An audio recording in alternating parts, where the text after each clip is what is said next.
When we think of the biggest gaming moments of all time, we tend to think of the big hitters, things like Bioshock's Would You Kindly, Metal Gear Solid's Psycho Mantis boss battle, or stepping out of Fault 101 for the first time in Fallout 3. These are all seared into my brain, don't get me wrong, but I often feel that the gaming moments that I've acquired over the years courtesy of the indie gaming scene are the ones that I treasure the most. So with that in mind, I want to catalogue some of the best indie gaming moments that I've ever had the pleasure of witnessing firsthand, and I hope that in doing so, I unlock a core memory for you. Also, just before we get started, this is your official spoiler warning. We are going to be going through a lot of endings, details, and various other things in games you may not have gotten around to yet, so if you don't want those spoiled, maybe just add this to your watch later pile and come back to it later. And also, we will only be doing one moment per game. Alright, admin over, let's get into things. Here is Indie Game Culture's list of the best indie gaming moments of all time. In at number 1 we have the Sandslide in Journey. It would only be fitting for me to begin proceedings with what I would consider to be my favourite indie gaming moment of all time, and it's one I mention unashamedly and frequently. Those who have played Journey will know that the entire 2 to 3 hour runtime has no dull moments, but the one that I hold most dear is the section where the sun is beaming down upon you as you slide at speed down the sand, and in particular the incredible swelling orchestrated score that accompanies this moment. The visuals, even over a decade on, are stunning as ever. It's a moment that delivers feelings of excitement and elation in spades, and as you fall into the depths below at the end of the scene, this makes the feelings of unease and dread that come after all the more palpable. We have many more excellent moments to come, but for me, this is my top pick. In at number 2 we have Takeoff in Outer Wilds. When you ask anyone in the Outer Wilds community what makes the game as brilliant as it is, most true fans won't tell you and will simply say, play the game. This is because there are so many moments of emergent bliss packed into Outer Wilds that it's hard to pinpoint any one winner. So, in the spirit of keeping this game an enigmatic mystery for all those who haven't played yet, we chose the earliest moment possible, the moment the game lets you loose as you take off into space. From this moment you immediately witness the sheer scale of this game, you have the freedom to go anywhere and everywhere, and the promise of a grand adventure unlike any other begins to take shape. All other moments are yours to uncover and yours alone, but this one is the domino that sets the chain of amazing events in motion. In at number 3 we have Finding Nosk in Hollow Knight. Hollow Knight's Hollow Nest is probably one of the most atmospheric Metroidvania worlds you will ever visit, and this is clear right from the moment you drop into the opening area, as within the opening hour you'll have witnessed amazing things like finding Dirtmouth, exploring the Forgotten Crossroads, and fighting the False Knight.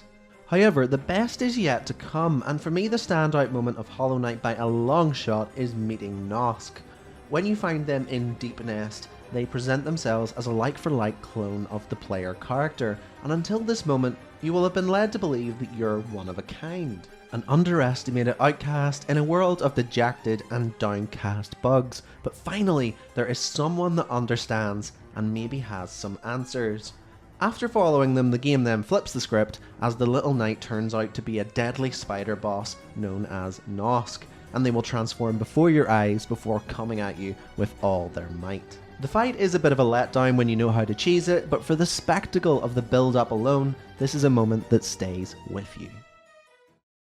In at number 4 we have the Golden Pelican from Sea of Stars. I was someone who absolutely gushed over Sea of Stars in 2023, and the reasons read like a laundry list, but at the top of that list was simply the name Garl in block capital letters.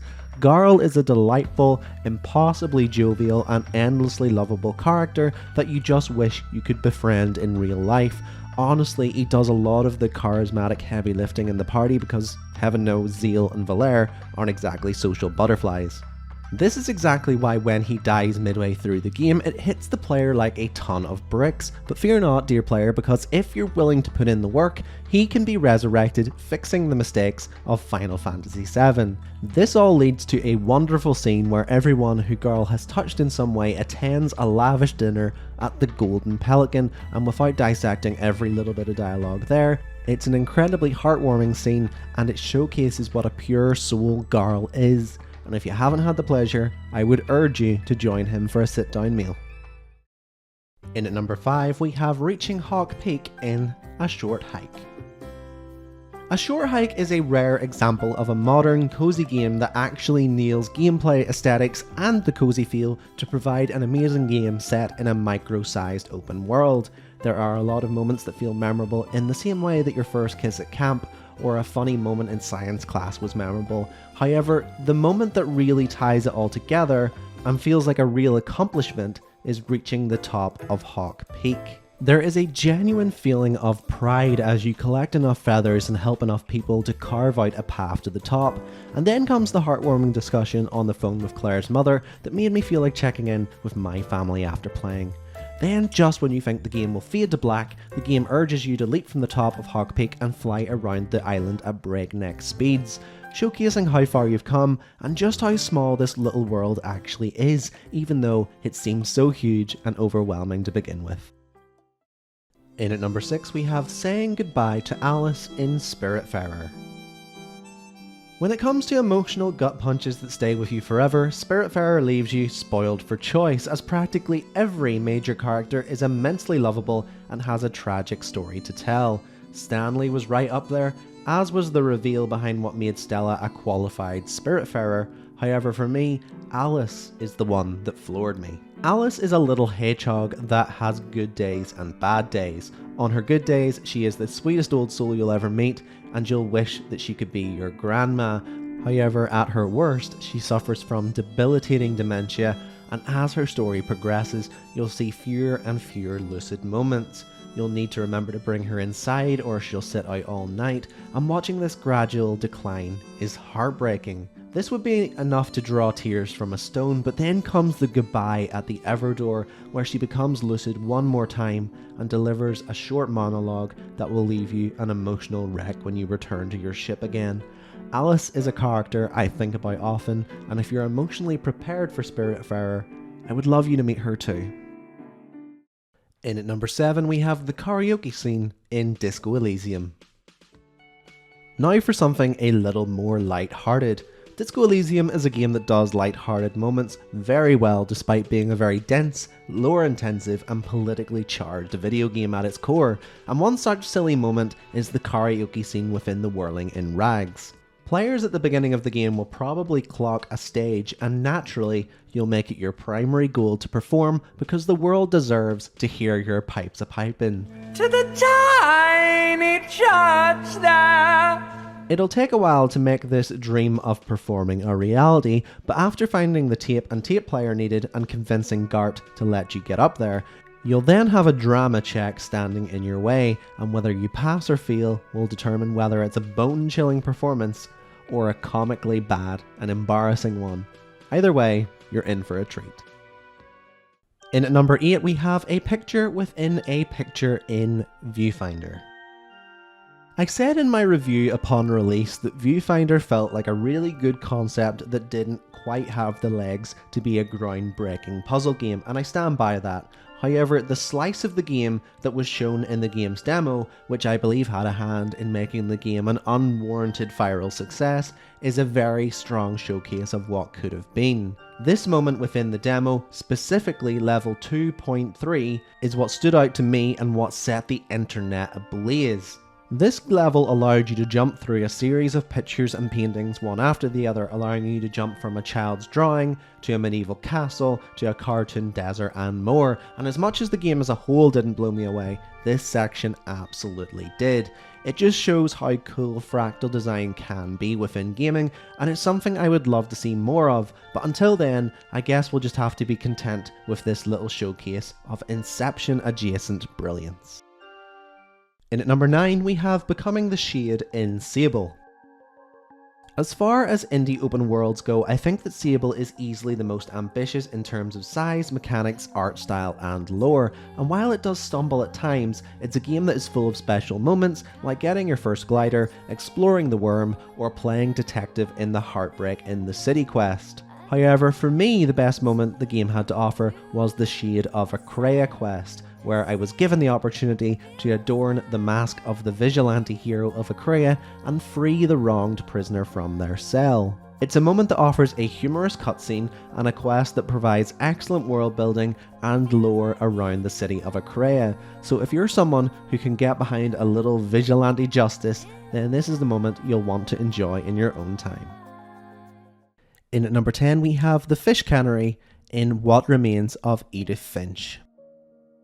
Despite the fact that every single member of the Finch family in What Remains of Edith Finch has a compelling story to tell, when it comes down to it, there's one that stands head and shoulders above the rest, and that is the story of Lewis Finch. Lewis is a bit of a stoner kid who got a job in the fish cannery, and this bid to give him purpose seemed to work well. He was one of the most productive and valued members of the workforce, but little did they know that Lewis's productivity was due to him disassociating on the job. In his head, he began creating a fictitious world, getting more and more detailed in scale, and as you play through his story, your job of chopping fish heads becomes a dual task with living as king in his fantasy realm. From a gameplay perspective, it's pure genius as you watch the worlds bleed into one another, but the narrative result of all this is tragic, as Lewis can no longer cope with the burden of the real world, and in the end, he feeds himself to the machine before him and meets the same fate as the fish he's been processing in the plant. It's a powerful gaming moment and well worth playing through firsthand to get the full feel for its impact. In at number 11 we have A Date with Papyrus in Undertale. Undertale is a game that takes endless satirical jabs at the video game industry by offering an RPG that reinvents and pokes fun at practically every single gaming trope out there. For that reason, it's hard to pick just one humorous moment for our pick of the bunch, but for me, I think The Date with Papyrus is the one that I remember most fondly. It's a moment that throws you into the normal Undertale combat sequence, but this time it's not about gaining XP or pacifying your opponent, it's about finding a love connection. From the dating HUD to Papyrus's dorky approach to dating, it's a little moment of genius, and in the end, we don't get a second date, but it's definitely one that you'll never forget. In at number 12 we have the diarrhea story in Norco. I was torn between adding the encounter with Santa in Norco or the diarrhea story, but due to the sheer absurdity of it, I had to go with the latter. This story comes after you find the man you sold a dodgy hot dog in an earlier chapter, and he regales you with the story of what it did to his insides. It's one of those stories that just goes from bad to worse, and suddenly needing to rush home to use the bathroom turns into a frantic effort to avoid being arrested. And what makes it even funnier is that in regular breaks in the story, he gives you every opportunity to stop him and end the misery, but when you don't, because obviously you don't, he calls you disgusting. It's one of many reasons why Norco is one of the best modern text-based games ever, and to witness this man's pain alone, you should play it when you can. In at number 13 we have amateur dentistry in Inscryption. This moment may seem like a footnote in what is a confusing yet engrossing story within Inscryption, but when I talk about this game, people are in the same camp as me, and this tends to be the moment that they bring up as well. During the first half of the game in Leshy's cabin, Inscryption is pretty unsettling and dark. You need only stare into Leshy's eyes in the darkness gazing back at you to confirm that, but there are some moments that still caught me off guard. Within the card-based game, the player will be given some items that can be used to aid them in each encounter, and one of them is pliers. There's no mention of how they help you, and only through using them in a sticky situation will you figure out what they actually do. To their credit, they are helpful as they add some weight to your side of the scales, but the way it's done is super graphic, as the player will take the pliers and rip out a tooth from their mouth to fashion a counterweight. It's a tiny little moment in a great game full of memorable events, but that's the one that stays with me. In at number 14 we have the Swamp Witch in Bramble the Mountain King.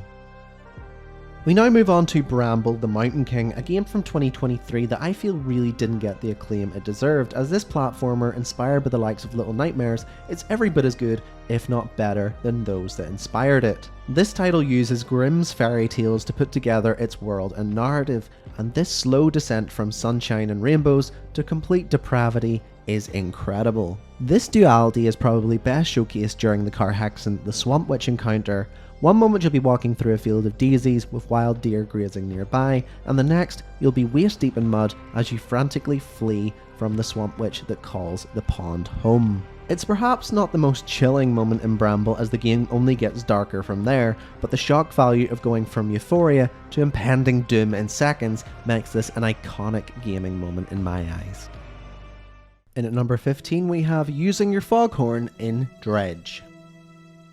We now move on to Dredge, a nautical horror game that sees you fish across the game's archipelago, uncover eldritch nightmares, and try to avoid becoming Kraken Chow. It's a wonderful blend of open world exploration, resource management, and horror game mechanics, but I want to focus on the latter here, and in particular, using your foghorn. It sounds like such a throwaway mechanic, like using a horn in a racing game, but when you use your horn to call out to other ships in the dead of night, you'll get a reply, and upon hearing this sound and following it, you'll then find that this was a bad idea, as a ghost ship will appear and chase you down, hell-bent on damaging your hull and sending you to a watery grave. It's just one of the dirty tricks that this game plays on you to make you question your sanity, and honestly, I hope that it inspires more surreal horror moments like this in the future. In at number 16 we have soul jumping into Tchia. From one indie open world to another, we head to New Caledonia to talk about Tchia, a game I was super excited for, but overall a little underwhelmed by when the credits rolled. It was a little bit budget Disney for me, and the combat was pretty awful, but one thing that kept me invested in this game until the end was the soul jumping mechanic, and the first time I used this still lives in my head rent-free. For those that don't know, this mechanic allows you to take control of anything in the world, from birds soaring through the sky to fish swimming through the colourful coral reefs. It's something I wanted to see realised in gaming ever since I saw the E3 trailer for the ill-fated project Wild, and being able to soul jump into anything within this environment was a joy to behold, so much so that I don't think I ever used the fast travelling feature once. The rest of the game is pretty hit and miss, but this aspect of the game is a home run, absolutely no question. In at number 17, we have the downhill bike ride in Season A Letter to the Future. Season A Letter to the Future is a game that features a poignant story, an interesting world, and some of the finest audio design that I've heard in years. However, if you ask someone about the game, I guarantee you that they mention the bike before anything else. To get around in Season, you need to use a bike which will carry you from your hometown to the beautiful TOEM Valley and beyond, and while using this bike is cathartic throughout, this is never better than in the segment of the game where you leave your village and proceed through a long downhill section where you can practically feel the wind in your hair as you go. Despite being glued to the couch while playing, this moment made me feel like I was speeding downhill with my feet off the pedals, letting gravity do the work, and the beautiful view to drink in as I went was a welcome bonus. So if you haven't played Season, I would urge you to give it a try for this view and this bike ride alone. In at number 18 we have displaying Mayor Lewis's shorts in Stardew Valley. Ah, Mayor Lewis. How unfortunate that you are a character I loathe in a game filled with otherwise lovely individuals. Except Demetrius, he sucks too. As many will know, if you help Mayor Lewis out with a certain quest, you'll be able to acquire his lucky purple shorts from Marnie's room. I wonder how they got there. Well, the quest suggests you hand them back to him for a petty reward, but if you're shrewd, you can be mischievous and benefit from it. Come the time of the Stardew Valley Fair, you'll be asked to make a display of your produce, and if you place Mayor Lewis's shorts front and centre, you'll not only be airing out his dirty laundry for the town, you'll also get 750 tokens as hush money to keep his relationship with Marnie a secret. Honestly, Marnie, what do you see in this dweeb? You could do so much better. In at number 19 we have Simon Says from Inside. Inside is a powerful story, and one that is told without so much as a single word. The way that this game creates a dystopian setting and a bleak, hopeless atmosphere is incredible, and the set pieces within the game help with this. However, of all these, I think that the Simon Says section is the most unique. You'll come to a section within the game where the only way to progress is through a checkpoint, and that means you'll need to hide in plain sight. So you line up with the captives who are under mind control, and at regular intervals you'll need to mirror their movements to fool the guards and get through. The tension is practically unbearable as you slowly shuffle past the guards, and just when you think you're in the clear, you'll be on the run from the K9 unit. Never a dull moment in this dystopian nightmare. In at number 20 we have A Bowl of Poop from Cult of the Lamb. Cult of the Lamb is a pretty good blend of hack and slash roguelike dungeon crawling and resource management gameplay, not to mention it offers a strange cute take on satanic cults, which is no easy task. However, the strength of Cult of the Lamb's gameplay lies in the unique emergent moments, and one that filled me with joy was making my least favourite follower eat a bowl of poop.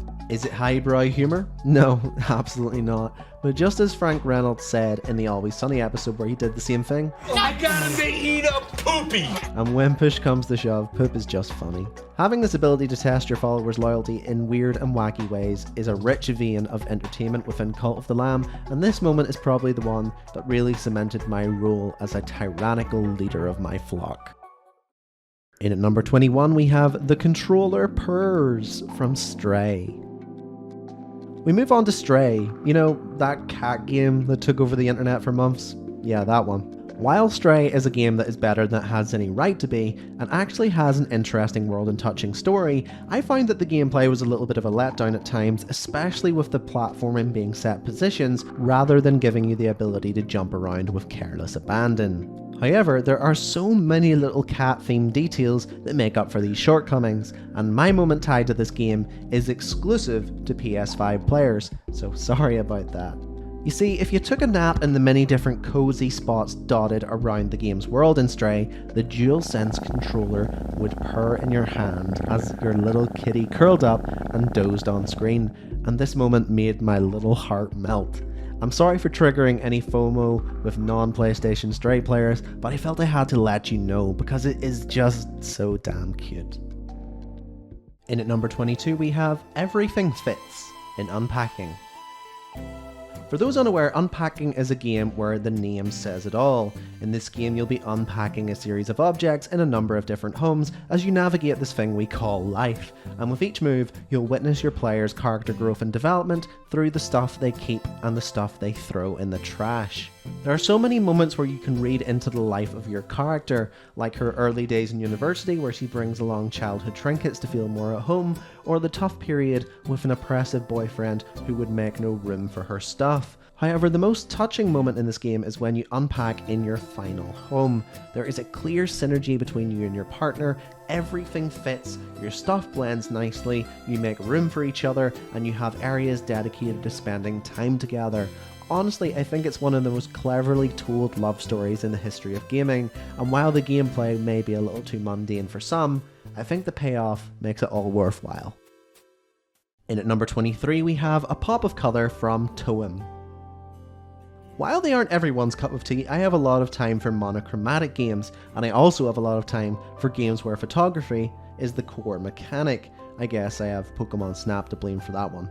Well, TOEM is a game that marries these two traits together and offers a level-based puzzle adventure game where, through the power of photography, you'll be able to help people explore the world and save up enough to earn a bus ticket to the perfect place to see the natural phenomenon known as TOEM. For the entire game, you don't know what this phenomenon is, and when the game reaches its climax, you are rewarded with a pop of colour not unlike the Northern Lights that feels like a fitting end to a fun little adventure. Not to mention when you return home, your mum will have the picture proudly displayed on the wall. How cute is that? In at number 24 we have The Final Ascent in Celeste. We now move on to what is undoubtedly the best 2D platformer ever made, and if you disagree, you can come at me in the comments. Celeste is a masterful pixel platformer that not only offers refined and challenging platforming, but also offers a profound story that tackles mental health in a grounded and realistic manner. It isn't a story of beating depression and living happily ever after, but instead learning to accept the darker side of yourself and managing it in a healthy way. This is the narrative thread that runs through the entire game as you spend huge portions battling your inner demons. But when you fall to the bottom of the mountain, effectively hitting rock bottom, there is a moment where Madeline and Badlin come together, and this begins the rapid ascent to the top of Celeste Mountain.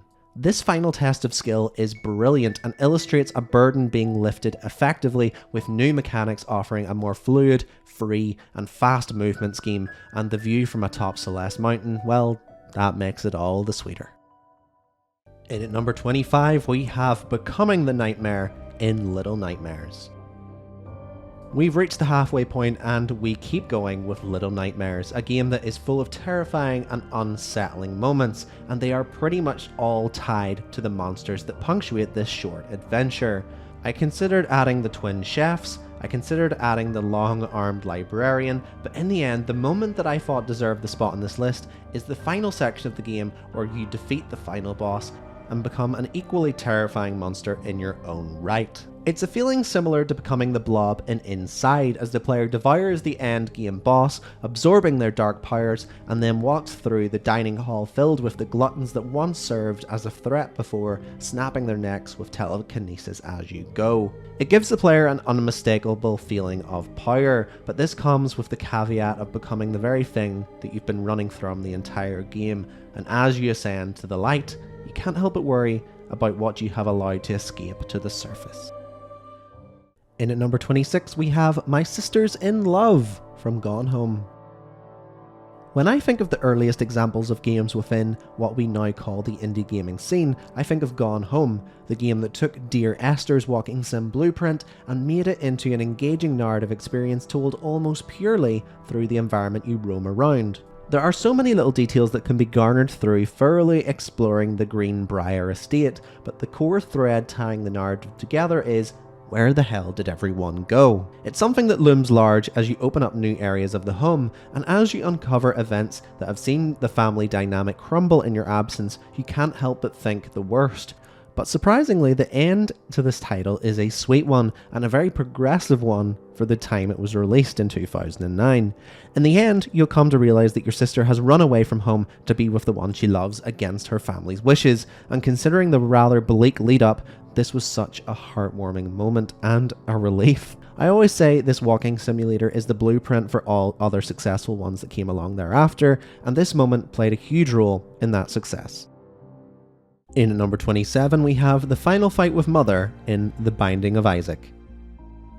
If you're looking for a game with endless replay value, then The Binding of Issac is right up there. It's a game along the same lines of FTL Faster Than Light and Slay the Spire, where no matter how many times you play, there's always something new about each run, but one thing that remains a constant, and yet never gets old, is the boss fight with your mother. For those unaware, your mother is the antagonist of this game, and she wants to prove her devotion to God by sacrificing her only son to please her lord, and you, being that son, naturally don't want that to happen. This leads to a final boss battle where you'll put your build to the test as you fight against her in all her grotesque glory. She'll stomp around the arena in her 2-inch heels, she'll stuff her excess fat rolls into the doorways to block the exits, and in short, it's like fighting against the mother from Tom and Jerry, but infinitely more gross. It's a tough battle that puts your build to the test as mentioned, but the feeling you get when you finally beat her is incredible and makes this a definite contender for one of the best indie gaming moments ever. In at number 28 we have that poor kid in Untitled Goose Game. I've always been a fan of silly, irreverent games that spawn from office jokes. That's how Goat Simulator came to be, and it's also how the wildly successful Untitled Goose Game came to be. The game is stuffed full of funny and stupid moments, as your ultimate goal from start to finish is to cause mischief in this quaint little Shropshire village. However, when I cast my mind back, the thing I remember most is how I tortured the little kid in the second area of the map. This little kid is just minding his own business, but by the time you've checked off your to-do list in that area and moved on to the next, you'll have trapped him in a phone box, stolen his favourite toy, broken his glasses and untied his shoes, making him faceplant on the concrete. I don't think it's technically bullying if you're a goose. You don't know any better, right? Yeah, I think we're in the clear in this one, so if you want to go bully him too, then be sure to play Untitled Goose Game. In at number 29, we have When Two Become One in Brothers, A Tale of Two Sons. When it comes to game mechanics that have a dual purpose tied to a narrative, I don't think you can name a single one more well implemented than in Brothers, A Tale of Two Sons.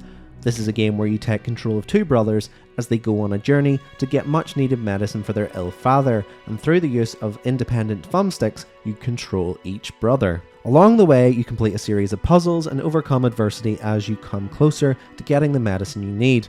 And while in the end you do, the journey proves too perilous, and one brother unfortunately dies. This then leads to a harrowing journey back as you feel the full weight of their absence as you reverse engineer the puzzles from before with only one brother to call upon. It's such a powerful narrative adventure, and one that actually just got a remake, so there's no time like the present to discover or rediscover this one. In at number 30 we have Sifurin's breaking point in Stars and Time. We now move on to a new favourite indie of mine, In Stars and Time. If you want a full deep dive on what makes this game amazing, check out our video essay on this one, but to boil it down, it's an incredible, very meta time loop game and a brilliant JRPG adventure with lovable characters to boot. There are so many great moments in this game and innumerable stupid ways to die.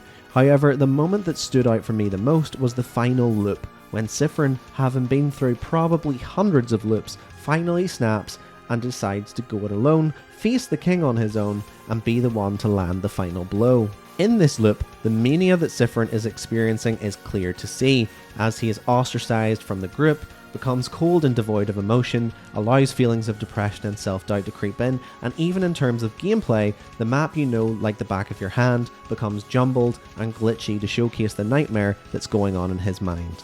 As I mentioned in my full-length video, this is the best time loop game I've ever played, and this is the grand finale that acts as the cherry atop the cake. In at number 31 we have the Golden Rule in the Forgotten City. Here's a little fact about me. I was fired from a lot of jobs back in the day. I wasn't a big fan of authority and liked to question and bend the rules, which is perhaps why I work for myself now. I fight with my boss a lot less, and I think he's great, and actually he's quite strikingly handsome as well. But that tangent aside, this attitude often leaks into my gaming habits. I tend to skip tutorials because I'm stubborn, I tend to take unintended shortcuts akin to a speedrunner, and when a game says I can't do something, you can bet your ass I'm gonna do it. So when I played The Forgotten City for the first time and was informed I was in a city where any sin was banned, I immediately needed to test that rule. So I promptly stole an item in plain sight, and calling my bluff, the golden statues within the city sprung to life and killed all that stood before them because of my wrongdoing.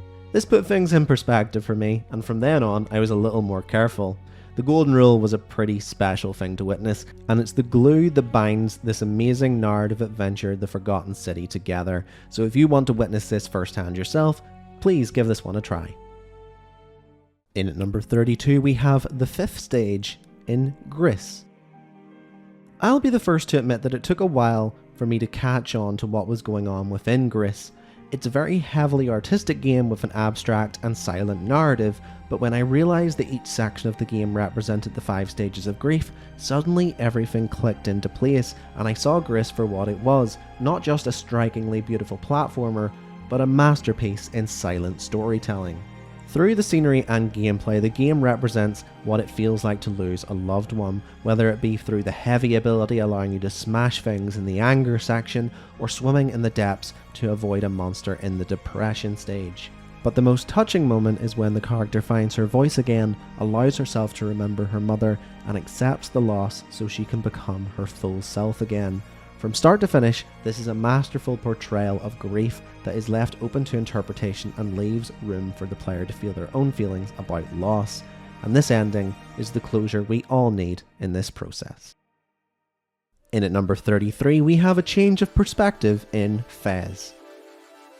I've always been a big fan of 2D 3D hybrids. I loved them in their primitive form when platformers were pushing the futuristic idea of 2.5D games, and I love them now in the form of games like Super Mario Odyssey or 2D and Top D. However, I think the first game that ever blew me away with this ability to flip perspectives was Fez. Phil Fish may have lost his mind making it, but you could argue that it was worth it, as it's probably one of the best 2D platformers in existence, and that fact was all but cemented for me from the moment I was let loose in the first village, and I was able to turn the world on its axis to forge new paths, reveal new secrets, and bend the world to my will. It's not so much a moment in the game, as it was a moment witnessing a truly unique gameplay mechanic in its purest form, but nonetheless, it was special to me and deserves a spot on this list. In at number 34, we have Are We the Bad Guys? In Braid. Braid is a pretty special game, both in terms of time manipulation mechanics and in terms of its narrative twists and turns. From the offset, it all seems pretty straightforward, offering a Mario-adjacent Save the Princess narrative. However, through the different excerpts you uncover as you collect stars and get closer to your goal, you begin to realise things aren't as clear-cut as that. This all leads to a finale where, when you reach the princess, there isn't a heartwarming embrace or fireworks in the sky. Instead, she takes off running to try and evade her captor, and you suddenly realise that you are the villain in this story, and that you have been stalking this woman the entire time. Now, I feel it's important to at least mention that you can read even further into this, as this story is actually an allegory for the creation of the atomic bomb and the Manhattan Project, which I know sounds like a mad conspiracy theory, but I assure you it's actually the truth. Whether you assign to that or not, Braid is a timeless time-based video game, and the twist at the end is still one of the most memorable gaming plot points ever, making it an indie gaming moment to treasure for sure. In at number 35, we have Breaking Out of Hell in Hades. Hades is a tough game, and unless the RNG gods are in your corner, you're going to have to fight tooth and nail to take down the gods of the realm and break out of the underworld. This inevitability leads to death after death, but the good news is that with every failure, you become stronger and more knowledgeable, and before long, you'll stand on the threshold of grace in the underworld with just your father, the titular Hades, in your way. This leads to a battle for the ages where you will need to take down his endless stream of minions, navigate a battle where your opponent hits hard, has staggering range, and a variety of attacks, and even when you deplete that HP bar down to nothing, you'll see Hades' true strength in a second phase where his attacks get ridiculously hard to dodge. This leads to a remarkable ending where everyone against all odds begins playing happy families in the underworld, and you continue to break free time and time again to test the security and keep up appearances. The ending was a little naff for me, but the final battle definitely lived up to the billing of a grand finale. In at number 36, we have game dev improvisation in the Stanley Parable. Game development is a struggle at the best of times, and that goes double for indie developers with small teams and budget restrictions. So it begs the question, what if a games tester tested the tensile strength of the game's code to see what exists beyond what the game wants you to see? Well, this is a fun notion that the Stanley Parable plays around with, offering a meta and silly imagination of a developer being put in this position in real time. If the player takes a certain path by entering a series of blue doors 3 times, this puts the narrator in an awkward position, as this portion of the game is supposedly unfinished, which then means they need to improvise. The narrator then phones it in, borrowing from a series of notable games like Minecraft and Portal, before leaving Stanley to rot in the alpha test of his own game. It's about as meta as it gets, and just one of the wonderful gaming moments the Stanley Parable has to offer. In at number 37, we have What a Save in Rocket League. Okay, so this one might not be as wholesome or well thought out as the rest of the moments on this list, and may also be borderline toxic behaviour in an online community setting, but hey, we all have our vices, and at the end of the day, it's still pretty funny. If you've played Rocket League, you'll know that it's one of the most unique online team-based games around, with accessible, easy to pick up gameplay that's hard to master. This usually leads to a few games online where you'll play against someone way above your skill level, and then comes the moment in question, and I guarantee you we've all been on both sides of this exchange. The chat function in Rocket League is made up of several quick prompts, but the one you'll use more than most is What a Save, and with each goal against an opponent that is giving you a hard time, spamming this has become customary in this vehicular multiplayer title. So whether it was the last straw that led to a rage quit, or the needle you twisted to get your own back, one thing's for sure, the phrase "What a save!" is burned into your memory forever. In at number 38 we have The Worm from The Forest. When I thought back to my time playing The Forest, I knew that there would be a moment worthy of inclusion on this list, but I was juggling a few ideas. I thought about the ending where you witness a child morph into the final boss, and I consider being captured and strung up in Hanging Cave as a moment too, but in the end, my choice was the one that caught me off guard the most. You see, after deciding that I would rather be the king of my own little island and leave Timmy to die, I was just doing my usual thing, building my base, gathering resources, you know, the usual. Then all of a sudden, backed up by a team of mutants, came a new monster that threw me through a loop. The worm is a creature made up of mutant deformed babies interconnected like sausage links, and it's powerful as all hell. I'd been through some terrifying experiences within the game to this point, but this one had me reeling the most, and that's why it earns a spot on this list. In at number 39 we have Brothers Reunited in Sifu. I won't even begin to try and convince you that I'm good at fighting games because I'm a terrible liar, but much to my surprise I took to Sifu like a duck to water and became a master of multiple martial arts as I sought vengeance for my father's death. However, all of this training could not have prepared me for the pulsating battle in the game's closing minutes as you come face to face with your brother, your father's assailant.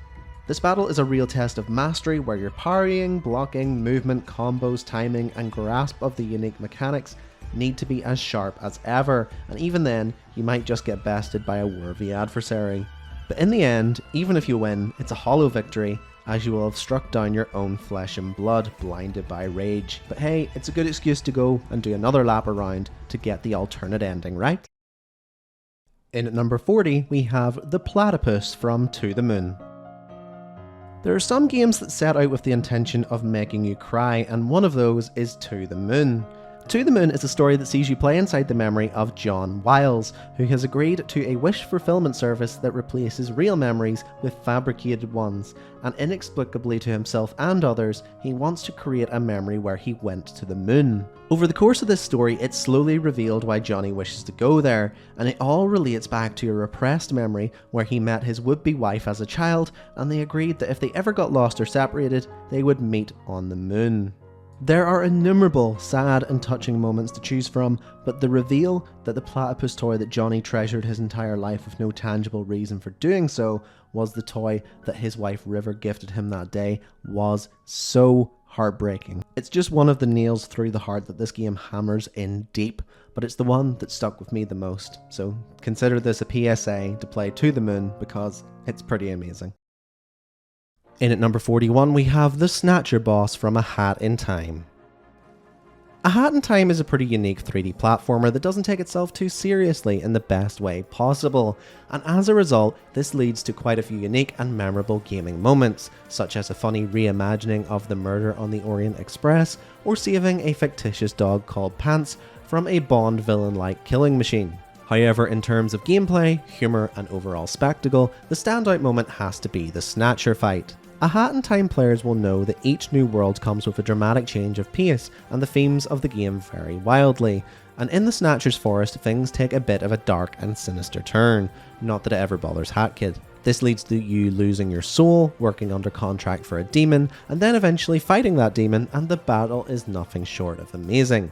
The music is pumping, the battle is challenging and fast paced, and the ending that riffs on the mute nature of Hat Kid is awesome as well. So if you too want to regain your soul and feel the regular amount of empty, then this is something you'll want to play through for yourself. In at number 42 we have The Clover from OneShot. OneShot is known for its clever use of puzzles, not to mention its very gripping story, but if I was to choose one standout moment it would be in the tower section when the game tries to cut the story short and pulls a meta, Psycho Mantis type move on you and kicks you out of the game altogether.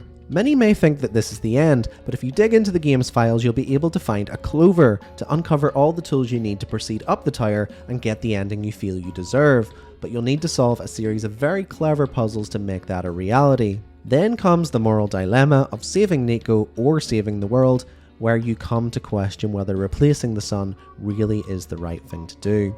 All in all, it's a fitting ending to an outstanding RPG Maker game and one you should definitely enjoy yourself. In at number 43 we have Hangman from Oxenfree. Oxenfree is a game that really caught me off guard with just how effective its ARG based horror could be, and there were a number of times when this text based exploration title had me scared stiff. However, the moment I want to bring to the table to represent this game is one that is less scary and more unsettling and spooky. When you enter a room in Fort Milner, you'll find yourself contacted by a presence from another reality, which you later find out to be those who died aboard the USS Kanaloa. They'll use radio snippets and educational tapes to piece together a game of hangman for you, and your goal is to answer correctly, or else. This essentially puts you in a situation not too unlike Saw movies, where you must pass a test or die a gruesome death. It's a chilling exchange that reveals the true intentions of the Sunken and adds a little bit of jeopardy to the proceedings. Just don't get too many wrong, for Jonas's sake. In at number 44 we have the Bloodstained Sanctuary in Cave Story. It would be cruel in this list of ultimate indie game moments to not include the first real indie game to be ever made, Cave Story.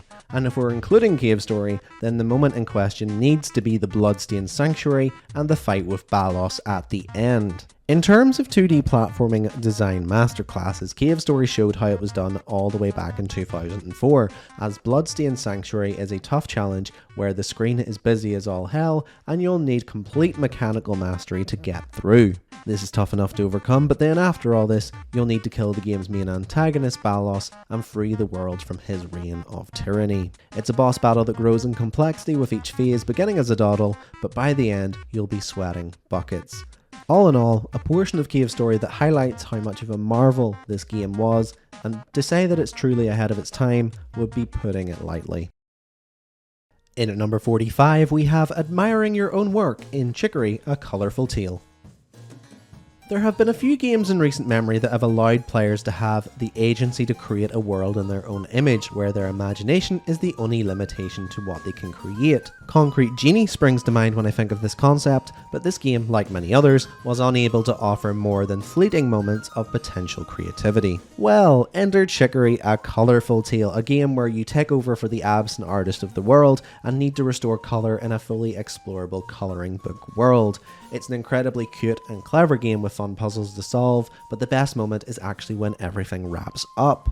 You see, just like when you finish a project and you lean back in your chair and marvel at your creation, Chicory allows you to explore the world you have carved in your own image, and you get to reminisce about each creation and design choice along the way. This is one where mileage may vary, but if you really leaned in and tried to have fun with the artsy mechanics of this one, the time spent reveling in your own brilliance will be a gaming moment to treasure forever. In at number 46 we have Russian Roulette from Lisa the Painful. Losing party members in an RPG is never easy, and sometimes we have to make hard decisions to let companions go, or in some cases the game rips them away without warning. However, the sweet mercy in that event is that you usually have no control over proceedings. They tend to die in a cutscene or in a scripted battle. Well, what if you were asked to play 4 games of Russian Roulette with your party members' lives, and if luck doesn't go your way, you could lose members of your party that you love and adore? That's exactly what happens in Lisa the Painful, and if you're someone who grows attached to party members in games like this, then this scene will sneak up on you and hit you like a ton of bricks. It's a cruel sucker punch and one that will leave you speechless if it doesn't go your way, so good luck, I guess. In at number 47 we have The Truman Show, but better, from American Arcadia.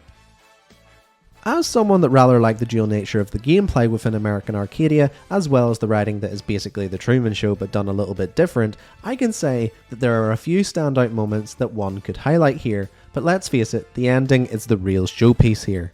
After we go through the rather predictable reimagining of The Truman Show and the umming and ahhing over whether you will take the blue pill and be happy or lean into anarchy, the game finally settles on a bittersweet ending. In the end, Trevor escapes the ever-watchful eye of the evil corporation that has been casting him in their nefarious TV show, yet the corporation still lives on, because here's the thing, Trevor realizes that there's no way to win this fight. There is no head to sever to kill this company, cause it's like a hydra, the head always grows back, and in the end, the new head will bite you twice as hard. So instead of trying to win, he simply accepts the fate of not losing. To have his own life away from the cameras, and that, at least I think, is a pretty cool ending and a really cool indie game moment. In at number 48, we have I Will Never Get Over This, from Getting Over It. This one isn't strictly tied to getting over it, as there have been a lot of games that have borrowed its needlessly punishing platforming model, like Only Up or Bread and Fred, but this is the place where it all started, so we have to give credit where it's due. If you've played Getting Over It, you'll know just how hard it is to make even the tiniest amount of progress. You need to fight tooth and nail just to swing your hammer accurately enough to clamber up a small ledge, and chances are you'll fall down again a minute later anyway.